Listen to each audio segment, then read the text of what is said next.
I was a ghost at my own brother's Navy SEAL graduation ceremony. 6 years of silence since I supposedly washed out of Annapolis. 6 years of my father using me as the family cautionary tale. Mom would give me those sympathetic looks, while Jake followed in Dad's perfect footsteps. Nobody knew the truth, that I had been serving in places I could not name, doing things I could never mention. Not until that moment when everything changed. Before I tell you about when the General spotted me, let me know where you are watching from. Hit that like and subscribe, if your family has ever underestimated you. My childhood revolved around military stories and expectations. Dad, a decorated Marine with 22 years of service, made sure my brother Jake and I understood the family legacy. Every dinner featured tales of courage, discipline, and honor from his deployments. I admired him fiercely collecting his medal replicas and wearing his old dog tags to elementary school. "A garrison man serves his country," he would say, patting my shoulder with calloused hands. "It is in our blood." Jake, 4 years younger, shared that same reverence. We spent summers building backyard obstacle courses, competing to see who could complete them fastest. Though we pushed each other hard, there was genuine brotherhood beneath our rivalry. Jake always looked at me with those admiring eyes, following my lead through childhood adventures. Our mother Julia balanced Dad's military rigidity with unconditional warmth. A teacher with endless patience, she encouraged our dreams, while maintaining peace in a household driven by ambition. "You boys are more than any uniform," she would whisper when Dad was not around. "But if that is your path, follow it with heart." By high school, my course seemed predetermined. Captain of the wrestling team JROTC, leader weekends at the shooting range with Dad. While other kids partied, I studied military history and trained.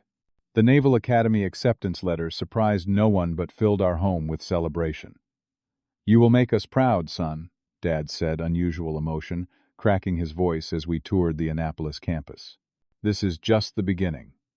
If only he had known how true those words would prove. My first year at Annapolis tested every limit. The rigorous physical training, academic demands, and strict discipline pushed me to breaking point multiple times. Yet I thrived in ways that surprised even myself, finding strength in the structure and purpose the Academy provided. During my second year, I met Commander Scott Blackwood during an advanced tactical seminar. Something about my performance caught his attention, perhaps the unorthodox solution I proposed during a hostage simulation. After class, he approached with questions that seemed oddly specific. How did I handle ethical dilemmas? Could I operate independently? How did I feel about serving without recognition? Some of the most important missions in our history were never recorded, he told me over coffee in his office. The men who carried them out went to their graves with secrets intact. 3 weeks later, I was summoned to a secure facility off campus. The interview room contained only a table, 3 chairs, and Brigadier General William Harrington. Silver-haired with piercing eyes that seemed to examine my soul, he laid out an opportunity that would change everything. "We need officers who can think differently," he explained, sliding a folder across the table. "Men who can operate without the structure most sailors require. Your psychological profile suggests you might be such a person." The folder contained details about a classified program recruiting candidates for special activities operations so sensitive that participants effectively disappeared from conventional military records. The missions would be dangerous, the training brutal, and contact with family strictly limited. "You have 24 hours to decide," General Harrington said. "If you accept, your official record will show you washing out of Annapolis. Your family cannot know the truth." That night became the longest of my life. I paced my room until dawn, weighing duty against family ties. By morning, I knew my answer. Something deep within me had always sought this purpose, serving in the shadows where the most crucial work happened. The following week, I called home with the news I had been instructed to deliver. "I am dropping out," I told my stunned father. "This is not the right path for me." His silence stretched through the phone line before he responded with cold fury. "You are throwing away everything we built, everything our family stands for," he hissed. "How dare you quit?" When I returned home to collect my belongings, the atmosphere was suffocating. Mom tried mediating, suggesting community college or other military branches, unaware I had already begun my new assignment. Dad could barely look at me. "You have embarrassed this family," he said during our final confrontation in his study. "Jake will have to carry our legacy alone." Those words burned deeper than he could know. As I packed my car, Jake stood awkwardly in the driveway, confusion written across his 14-year-old face. "I thought you were tougher than this," he said quietly. "What happened to you?" Unable to tell him the truth, I offered only vague promises to stay in touch, promises I knew would be nearly impossible to keep.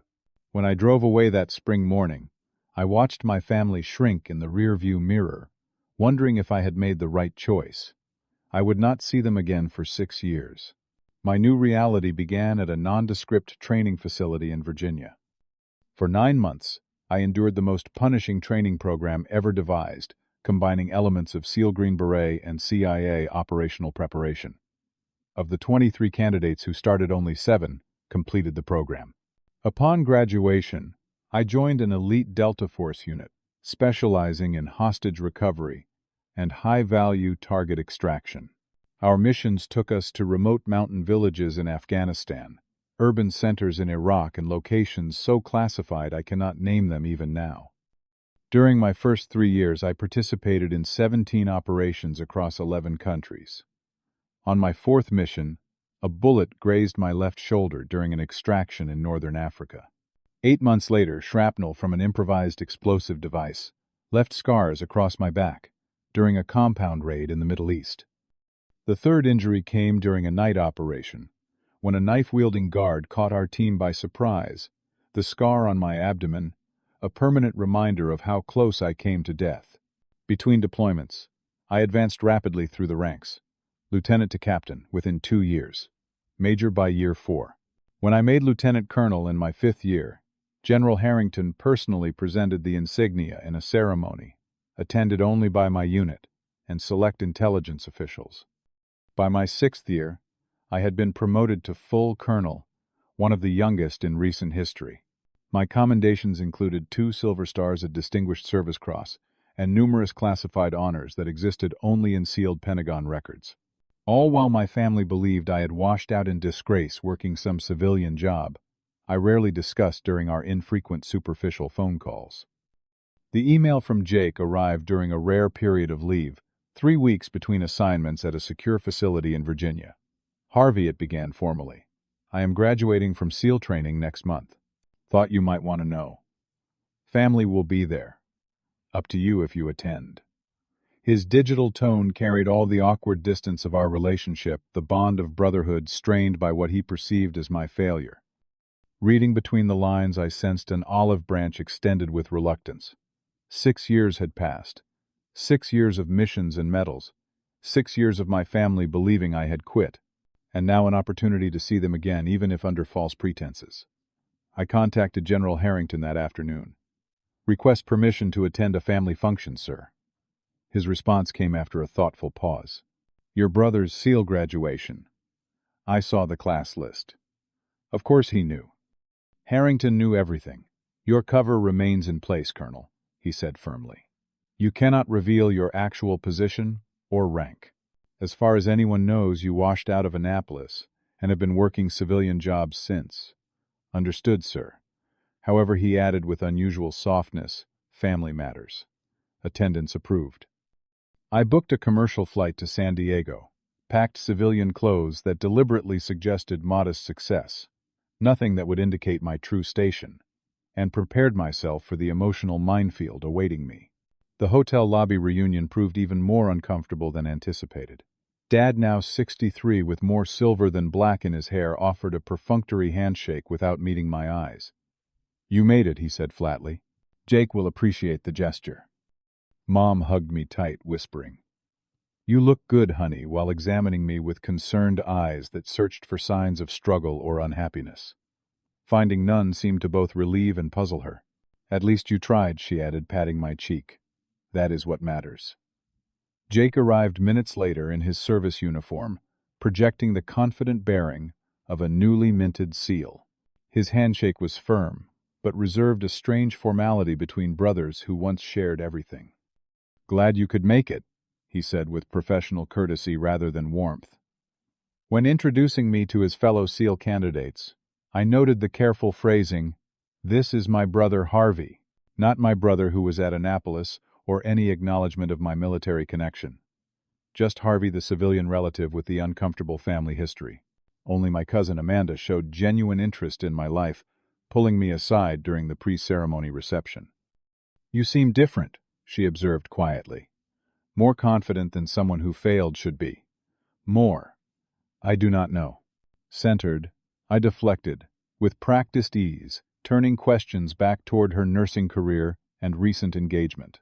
6 years in intelligence operations teaches you to redirect conversations masterfully. The graduation ceremony was held in a large auditorium filled with proud families and distinguished Navy officials. We sat in the third row prime seating, for a family with a son among the graduates. Dad chatted amiably with other military parents, conspicuously avoiding mentions of my brief naval career. "Jake is continuing our finest tradition," he told a retired commander seated nearby. "Third-generation military in our family." The subtle erasure of my attempted service stung more than outright criticism would have. As naval officers and dignified guests filled the stage, I recognized several faces from classified briefings and joint operations. Captain Reynolds, who had coordinated air support for 2 of my Afghanistan extractions. Commander Wilson, whose intelligence unit had worked alongside mine during a particularly sensitive mission in Southeast Asia. None would acknowledge me here, of course. In this room, I was just a civilian spectator.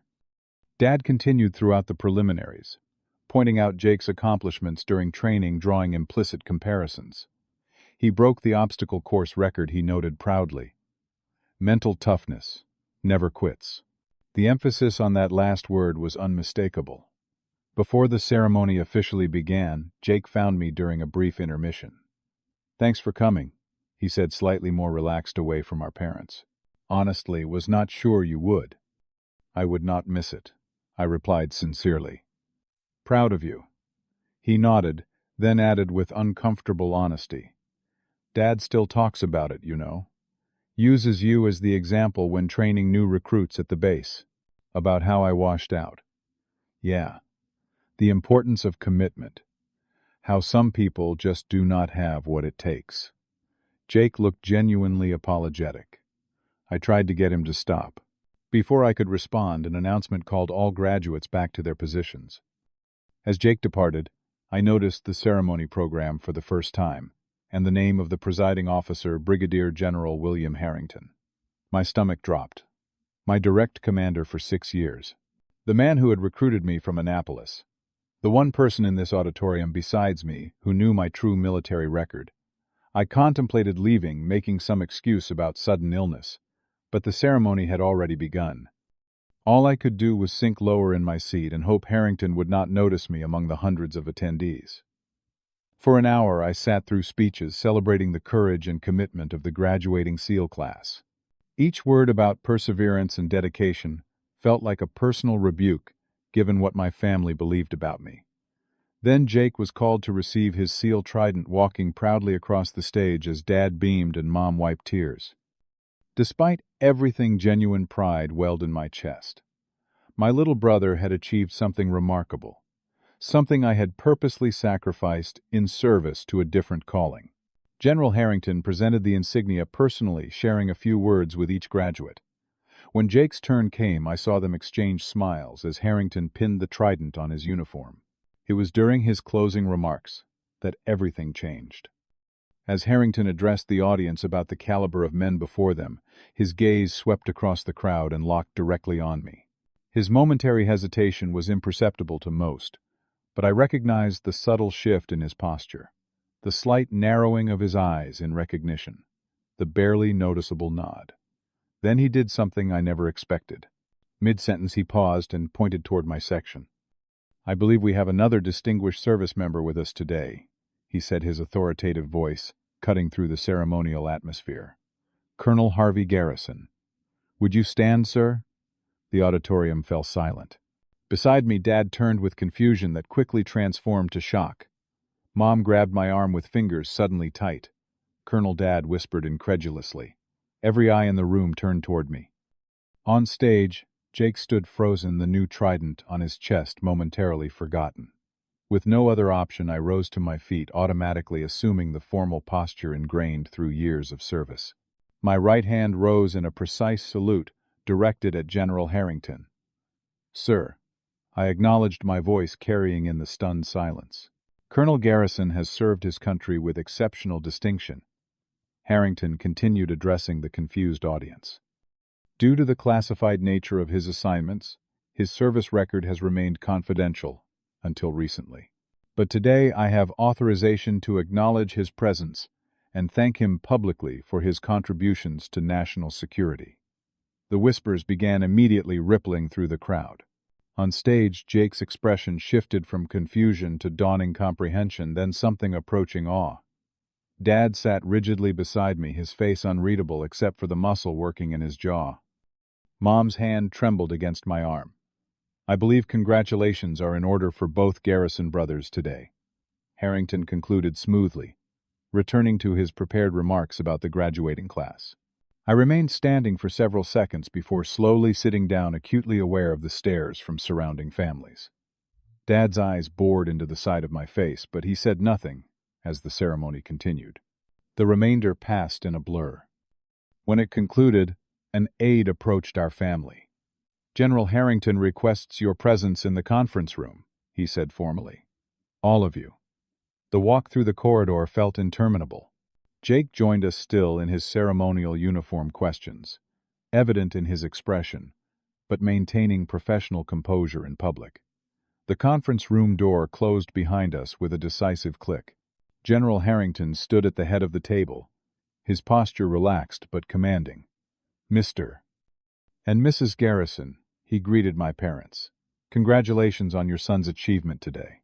He nodded toward Jake before turning to me. "Colonel, it has been a while since our last meeting." Dad stepped forward, his military bearing automatically responding to the superior officer despite his civilian status. "Sir, there must be some mistake. My son, Harvey, left Annapolis to join a specialized program under my direct command," Harrington interrupted smoothly. "A program requiring absolute secrecy, including from family." The silence that followed was deafening. "You mean he did not wash out?" Dad finally managed. "Quite the contrary, Mr. Garrison. Your son was specifically selected for his exceptional capabilities. For security reasons, we maintained the cover story of his academic failure."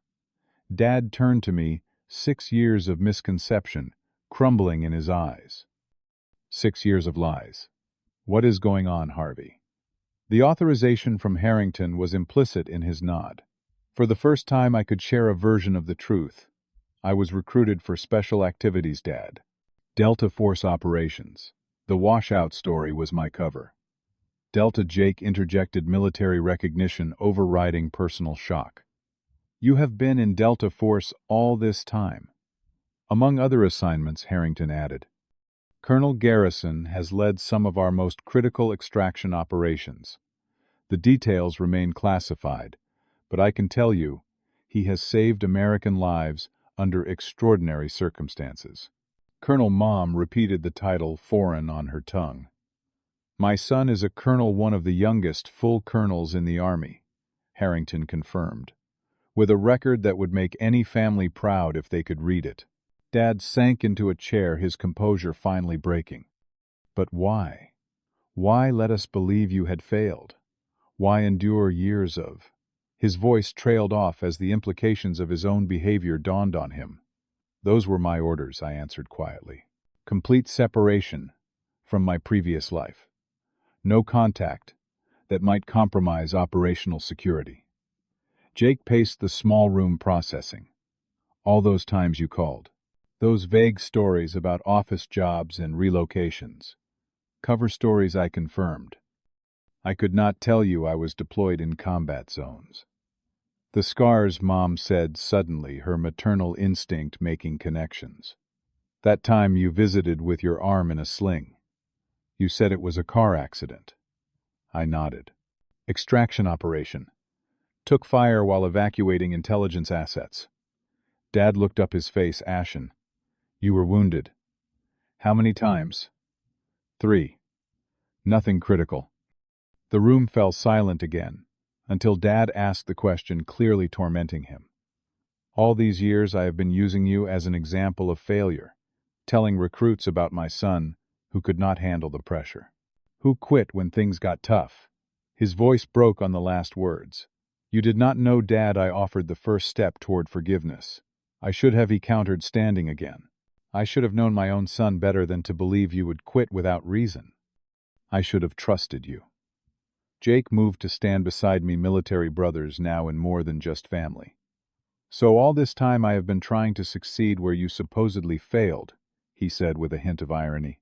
And meanwhile you were. Doing my job, I finished simply. Just like you will do yours.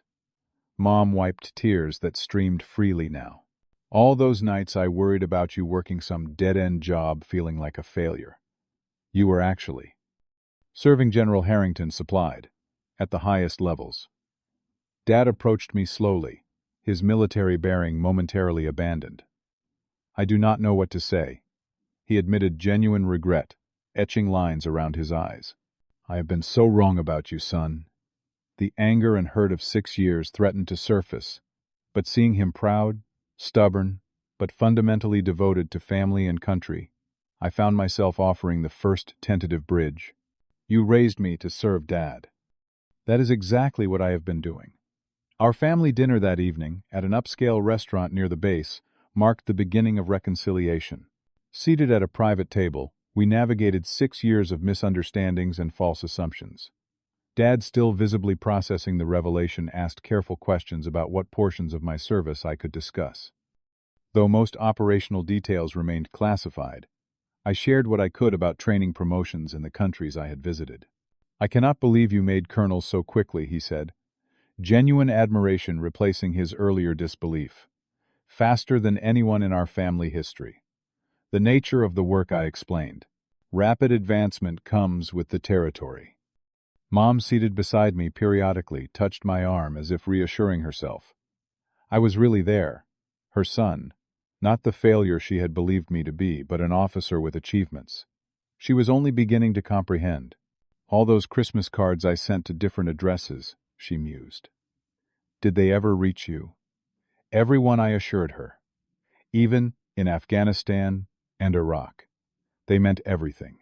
Jake, still in his dress uniform, studied me with new eyes across the table.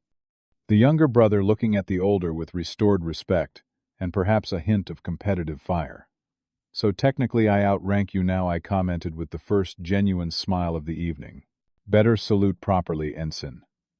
His laughter broke the remaining tension. Sure thing, Colonel. Just remember who has the trident. For the first time in 6 years, we were brothers again. The real healing began the next morning on my parents' back porch. Dad found me watching the sunrise with coffee, a habit formed during pre-dawn operations. Could not sleep, he asked, settling into the chair beside mine. Old routines die hard. He nodded, understanding the military mindset. After several minutes of companionable silence, he spoke, the words clearly weighing on him. I owe you an apology, son. Not just for yesterday, but for 6 years of judgment. I watched gulls circling over the distant ocean, rather than meet his eyes. You believed what you were supposed to believe. That was the point of the cover story. No, he countered firmly.